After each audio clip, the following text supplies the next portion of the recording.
The fluorescent lights in the ICU room flicker faintly as the sound of the whip cracks through the air like a tear. The man in the luxurious suit stands in the middle of the sterile room, breathing heavily, his eyes blazing with mad fury. On the floor, the pregnant woman curls up, her hands clutching her belly, blood seeping through the white sheets. 300 lashes rain down like punishment. In the hallway outside, a security guard is glued to the camera screen, his hands trembling before the crime he has unwittingly witnessed. He doesn't know it yet, but the tape he's watching will shake the entire city and make him the only one who can change everything. The night at St. Augustine Hospital is as still as if the whole world has forgotten that people still breathe here, that people still hurt, and that some are dying slowly in silence. The wall clock points past 11 o'clock.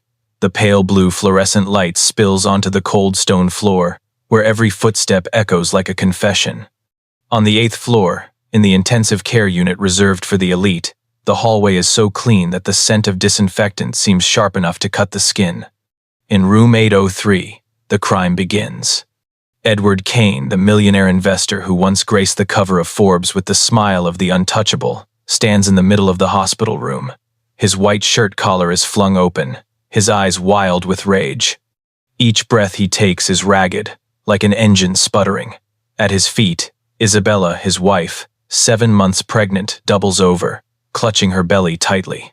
The leather whip whistles through the sterile space, striking flesh with a dry crack like splintering wood. He doesn't shout.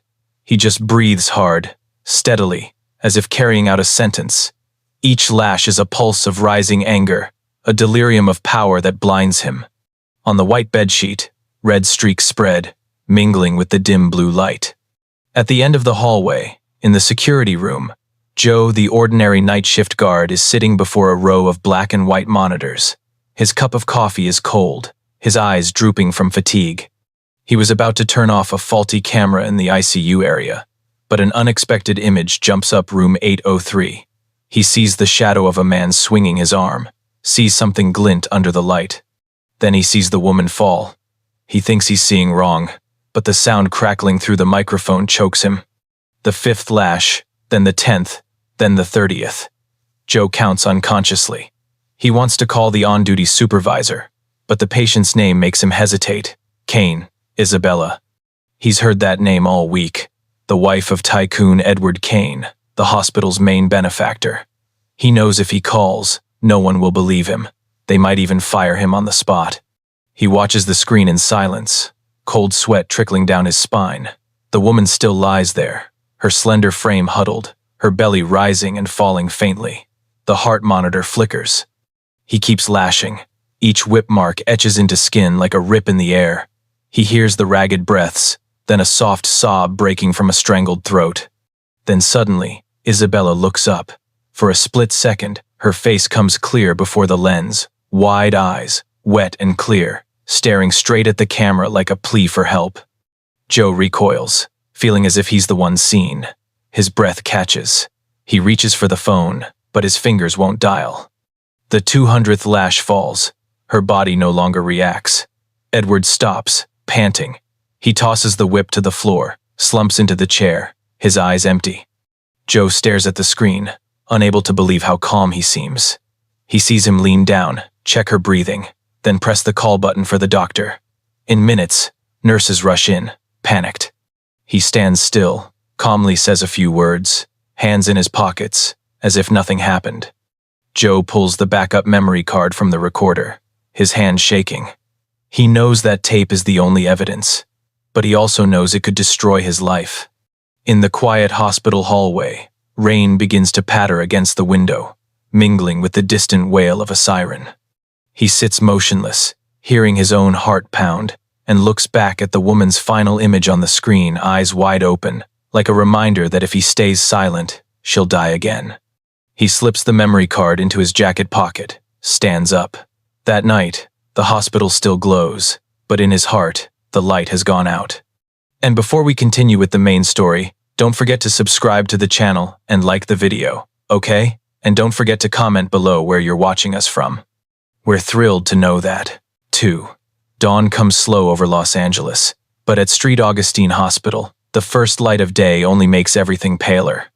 Morning mist fogs the window panes, leaving tiny water streaks like tears condensed on the walls.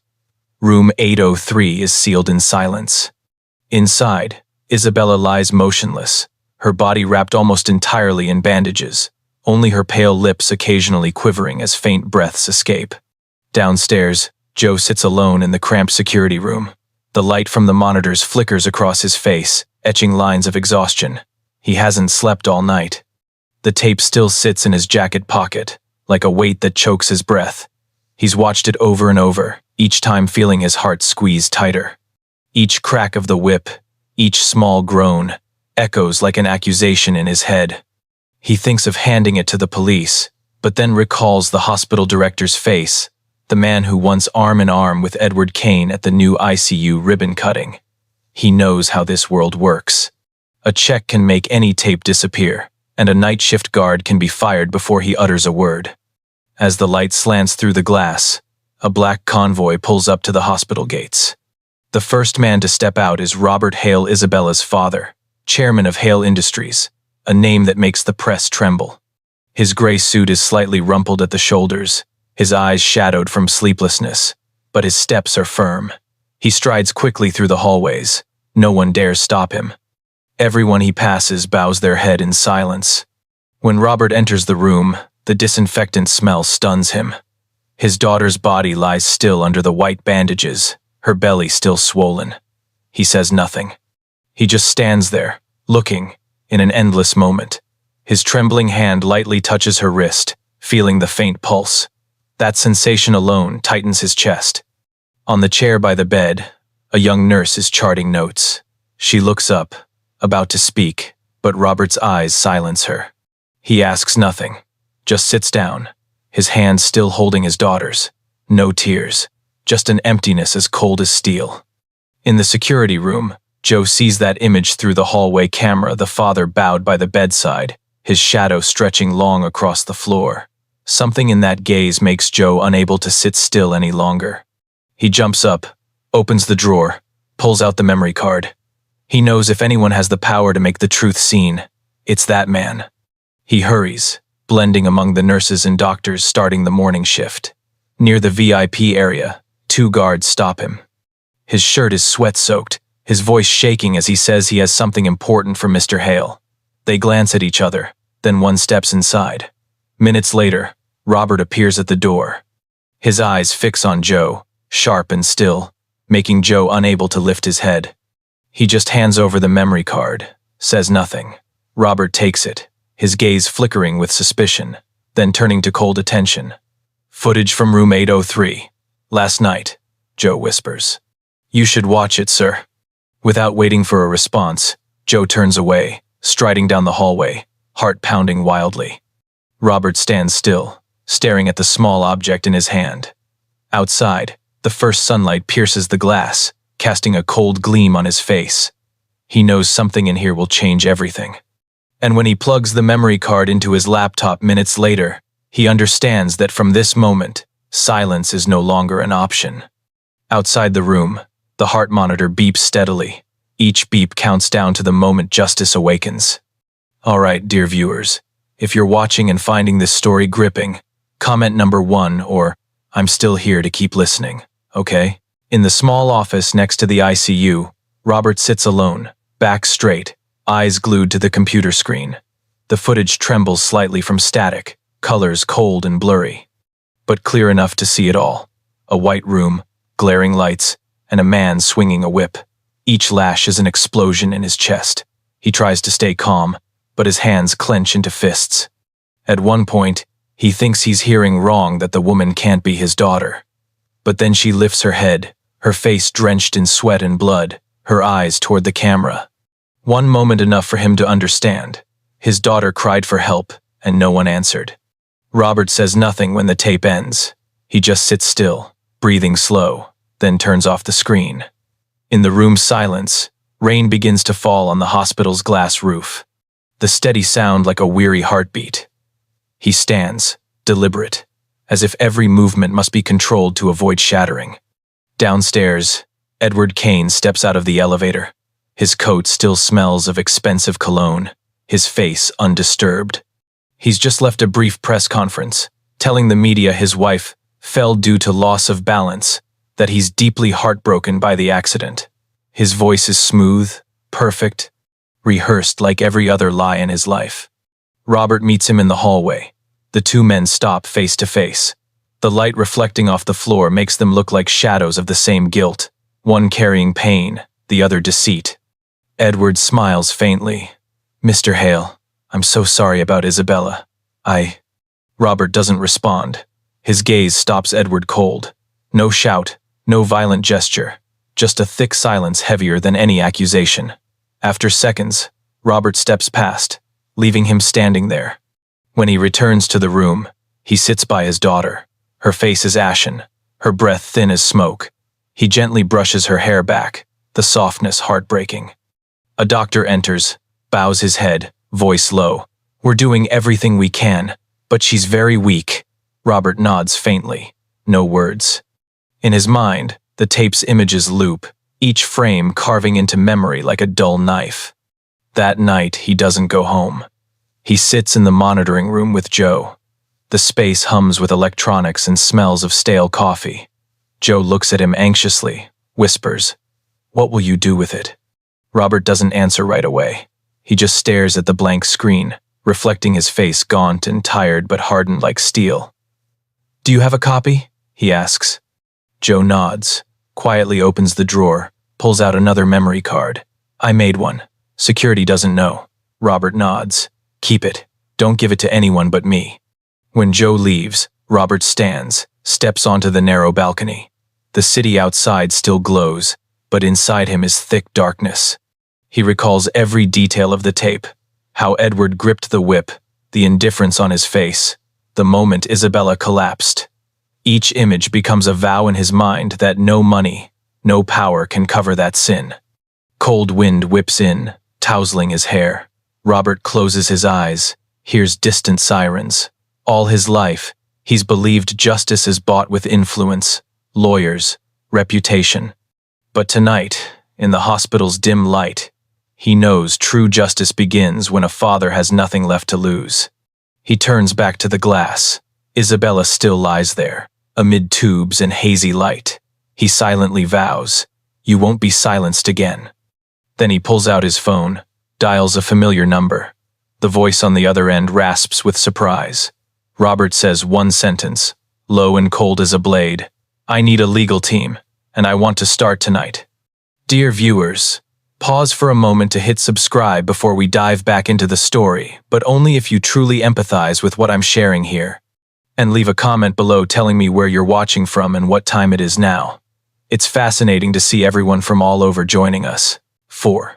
The second night after the attack, Street Augustine Hospital is no longer peaceful. The press swarms outside, lenses aimed at every lit window. Inside, the VIP hallway is sealed tight, only the cleared passing through. But in a small conference room on the 10th floor, another battle begins. Robert sits at the head of the table. Beside him, Sarah Vaughn, the family's private attorney. Her face is calm, but her eyes reflect cold outrage. Before them, the laptop is open, playing the tape Joe handed over. No one speaks through the 5-minute playback, only the steady crack of the whip and Isabella's ragged breaths. When the screen goes dark, Sarah places her hand on the table, voice low but firm. "If we go public, the whole city will explode." Robert doesn't look away from the black screen. "We won't go public, not yet. First, I want him chained by the very laws he scorns." His voice is soft but weighted. Sarah understands immediately. They need an indictment, an airtight case, every frame verified, everything irrefutable. At the table's end, Joe sits quietly. He's never been in a room with such power. His hands still smell of security bleach, but his eyes are resolute. He's the only witness, and now he knows he holds the key to truth. Robert looks at him, nods lightly, a silent "thank you." Sarah starts directing. "I'll contact the district prosecutor, but we need a second witness, someone in the hospital who saw the victim right after."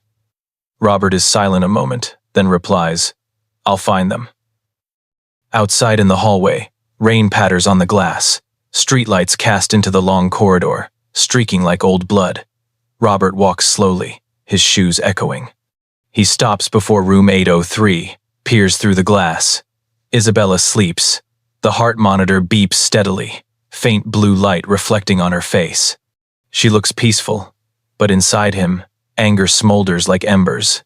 Meanwhile, on the ground floor, Edward Kane steps out of the temporary office the hospital reserved for him. A team of lawyers surrounds him, handing over papers to contest the investigation. "No one has any evidence," he says, voice dry and cold. "It's all rumors." But he doesn't know the evidence is backed up in 3 places, one with Sarah, one sent straight to the prosecutor by Robert, and the final one in Joe's safe. That night, Robert returns to his daughter's room, sits by her bed. He places his large, rough hand on hers, feeling the faint pulse. On the bedside screen, lights flicker like fragile signals of life. He whispers, almost inaudibly, "You don't have to worry anymore. It's starting." Outside, sirens wail. Local police cars pull up to the gates. The rain grows heavier, drumming a starting rhythm. In the 10th floor conference room, Sarah gets a call. The prosecutor's voice comes through. "We've reviewed the tape. It's real, unedited. I need the original and testimony." Sarah smiles, eyes lighting up. "You'll have both by morning." In the security room, Joe sits before the monitors, watching the hospital through cameras. He sees guards moving, police cars approaching, and somewhere amid the shadows, he feels he's done the right thing, an ordinary night watchman, but tonight, he's reignited the lamp of justice. In the hospital room, Isabella stirs slightly. The bedside lamp's light reflects on her face, making her lashes tremble faintly. In her dream, it seems she hears someone say, "Justice is coming." And somewhere on the hospital's 10th floor, Robert Hale stands before the window, gazing at the rain-misted city. He knows this battle won't be quick or easy, but at least, it's begun no longer in the dark. 5. On the 3rd morning, the first sunlight pierces the hospital's frosted glass at Street Augustine, falling on Isabella's pale face. The heart monitor beeps steadily, slow and sure. The space around her is so quiet one can hear her faint breaths clearly in the room. Her body aches, each wound throbbing like embers under the skin. But when she opens her eyes, the first thing she sees is her father's face, sitting by the bed, eyes red from staying awake all night. Robert still wears the same suit from the night before, tie loosened, gaze heavy. He leans forward slightly, breath catching as he sees his daughter's eyes open. "Can you hear me?" he says softly. Isabella can't reply, just nods faintly. Tears well up, rolling down her cheek. He grasps her hand quickly, trembling lightly. "It's okay. You're safe now." She turns her head, looks around. Everything is stark white, cold and unfamiliar. The disinfectant smell mixes with chamomile from a small vase on the table. A nurse enters, checks the machines, smiles faintly, then leaves, leaving fragile silence. Isabella closes her eyes. Images from that night flood back the glaring lights. The whip slicing air, the tear of flesh, Edward's mad eyes. Her breath hitches, heart racing. Robert immediately squeezes her hand lightly, reminding her she's here, in the present. He doesn't need to say anything. The silence speaks for him. At noon, Sarah Vaughn visits. She sets a thick file on the table and nods. "Hello." The prosecutor's on board. They're preparing the arrest warrant. Robert nods, eyes not leaving his daughter. Sarah looks at Isabella, her gaze softening.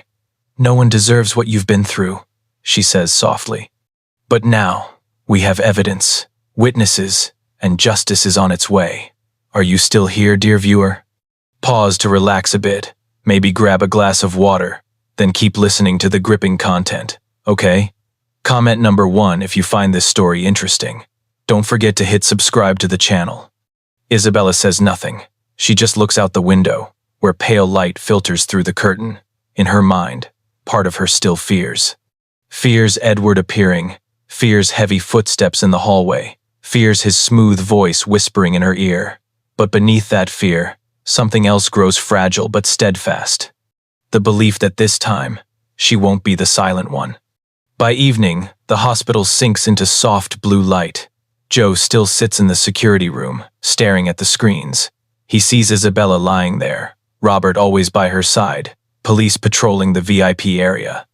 Inside his chest, something lightens like guilt, leaving with the truth. Isabella wakes again in the night. Outside the window, the city sparkles like a string of stars. She listens to familiar sounds. Heartbeat, monitor beeps, distant pattering rain. She thinks of the baby in her belly, fragile but alive. Her hand rests on her stomach, trembling but steady. "We're still here," she whispers, voice barely audible. The door opens softly. Robert enters, holding a steaming cup of tea. He looks at his daughter, eyes softening in the dim light. "Can't sleep?" She shakes her head. "No." He sits by the bed, sets the tea aside. "You've been through hell, but you're still here. That's what makes me believe nothing can destroy you now." She presses her lips, eyes wet. "I've been silent too long," she says softly. "I don't want to hide anymore." Robert nods. No more words needed. He knows this moment when a person finds their voice again is worth more than any victory. When he leaves the room, Isabella still sits there, gazing at the moonlight pooling on the floor. She no longer sees herself as the victim of that horrific night. She is the witness to her own life. And right then, amid the steady heart monitor beeps, she understands. Dawn is coming, and this time, it will be hers. 6. The fourth dawn floods the city like thin smoke. The early morning's white light streams through Street Augustine's large windows, drawing long streaks across the tiled floor. In the hospital room, Isabella still lies quietly, her face gaunt, but no longer ashen. Her lips move faintly in sleep, as if conversing with something in her subconscious, perhaps a promise, or an unclosed memory. Outside, the hallway begins to bustle, doctors' shoes clacking, cartwheels rolling, metal clinking. But the ICU remains eerily quiet, as if time holds it apart. Robert leans against the wall, his coffee cup cold in his hand. Last night, he didn't close his eyes. In his mind, the tape loops endlessly, each frame a knife that never withdraws. All right, dear viewer, if you're watching and finding this story gripping, comment number 1, or I'm still here to keep listening, okay? Sarah approaches, holding new documents. "The arrest warrant's signed," she says softly. "Police are heading to his apartment." Robert doesn't reply. He just nods faintly, gaze distant. "How long until they take him?" "Within the hour." She looks at him a moment, then adds, "You should be with your daughter. When the news breaks, it'll hit her first." Robert nods, heads to room 803. The door opens quietly. The room's light is soft, disinfectant mingling with herbal tea scent. Isabella sits up, propped on pillows. Her hair falls loose around her thin face, but her eyes hold a light he thought lost forever. "Awake already?" he asks. She nods, voice hoarse. "I dreamed of Mom." Robert sits by the bed, silent. Isabella looks at him long, then asks softly, "Dad, what will they do to him?" He looks up. "The law will do what's right." The answer brief, but his eyes still hold a shadow of quiet anger. Moments later, Sarah returns with Joe. The guard holds a USB in a sealed bag. Light glints off the clear plastic.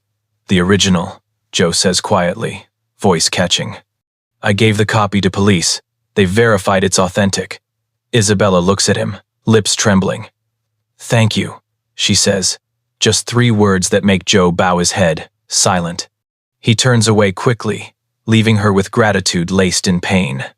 Outside the window, clouds part. Sunlight slips into the room, falling on her hand. The warmth makes Isabella feel truly alive. She places her hand on her belly, where the little life stirs faintly. A tear rolls down, but this time, not from fear. A phone rings. Sarah answers, nods, then turns to Robert. "It's done. They've got him." The room freezes for seconds. No one speaks, only the steady heart monitor beeps. Robert leans back in the chair, closes his eyes. Isabella looks at her hands, as if feeling something dissolve in the air. Fear, torment, nightmare, all leaving her. "So it's really over," she whispers. Sarah steps closer, rests a light hand on her shoulder. "No, Isabella. This is just the beginning. That afternoon, news floods every channel. Images of Edward Kane in handcuffs, head bowed, stepping from his luxury building. Press swarms, flashes popping. Robert doesn't watch. He sits by his daughter, holding her hand. Isabella gazes out the window, where sunset dyes the glass towers red. "I don't know if I can forgive," she says softly. Robert squeezes her hand lightly. "You don't have to forgive him. Just forgive yourself." Outside, the storm's last clouds dissolve. Golden light blankets the city like a warm quilt. In room 803, Isabella leans her head on her father's shoulder. For the first time in months, she closes her eyes without fear.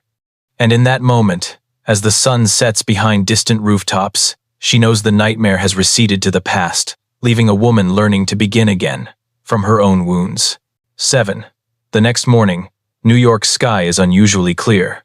The rain that dragged on for days has washed away the city's thick dust, leaving crisp, cold air. Street. Augustine Hospital is quieter. The reporters have thinned, only a few lingering at the gates, waiting for hot updates. On the 8th floor, Isabella sits by the window, pillow on her lap, gazing at the light-flooded city. Her belly swells high, breath steadier. The wounds on her back still sting, but the pain has receded into memory's background. Last night, she didn't dream of the whip.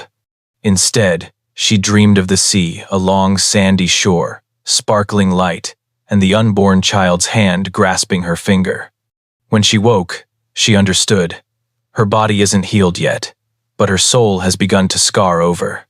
Robert enters, carrying hot coffee and the morning paper. He sets the cup on the table, says nothing, just opens the paper and reads quietly. The front page shows Edward Kane being led from court, face pale, hair disheveled. Headline screams, "Millionaire wife-beater, formally indicted." Robert folds the paper, his eyes no longer angry, just weary with peace. Isabella looks at her father. "I don't want to see," she says softly. He nods. "Neither do I." Moments later, the doctor checks in. "Vitals are promising, fetal heart steady. You need a few more weeks of rest," he says. "But I believe you'll recover fully." Isabella smiles, her first smile without tears. When the doctor leaves, the room sinks back into quiet. At noon, Sarah Vaughn returns. She brings a thick envelope. The prosecutor's sending thanks. "Trial in 3 months. They want you as the star witness." Isabella is silent a moment. "I'll do it," she replies, her voice light but firm. Sarah smiles. "I knew you'd say that." When Sarah leaves, Robert draws near, sits by the bed. He looks at his daughter long, as if etching the moment into memory. "You've endured enough, Isabella. Now you can live for yourself." "No," she shakes her head faintly. "I'll live for all the women forced to stay silent. I used to think I was weak, but really, I just didn't know how to speak louder than my fear." Robert doesn't reply, just smiles, a small, light smile full of pride. He touches her hand lightly, feeling warmth return, like light through the glass. In the afternoon, sunlight stretches across the room. Joe, the guard, visits. He stands at the door, awkward with a bunch of wildflowers bought from a street corner. "I don't know what to say," he mumbles. Isabella smiles. "You don't have to say anything. You've already saved me." Joe nods, eyes welling. He sets the flowers on the table, turns away quickly, leaving the fresh grass scent filling the room. Late afternoon, Robert stands by the window watching the city shift colors. Buildings reflect the sunset. Below, crowds hustle, as if life has forgotten the recent storm. But he knows some things won't be forgotten, not because they're cruel, but because they've witnessed change. Isabella sits quietly behind him, hand on her belly. "Dad," she calls softly. He turns. "When I get out, I want to go back there, the Waldorf ballroom. Not to remember, but to close it." Robert looks at his daughter, then nods slowly. "When you're ready." Outside the window, the last sun drops like golden dust. The sky dyes pale blue, the color of peace. Isabella leans her head on the pillow, closes her eyes softly. The heart monitor blends with her breaths, making a gentle rhythm. For the first time since that horrific night, her heart feels truly calm. Not because the past vanished, but because she's learned to face it and keep living. On the roof of Street Augustine Hospital, sunset pours pale gold, spreading through the reflecting panes. In the small room, Isabella sits by the window, eyes toward the city reborn after the storm. Afternoon light falls on her face, not the face of a frightened woman anymore, but of one who passed through hell and returned to herself.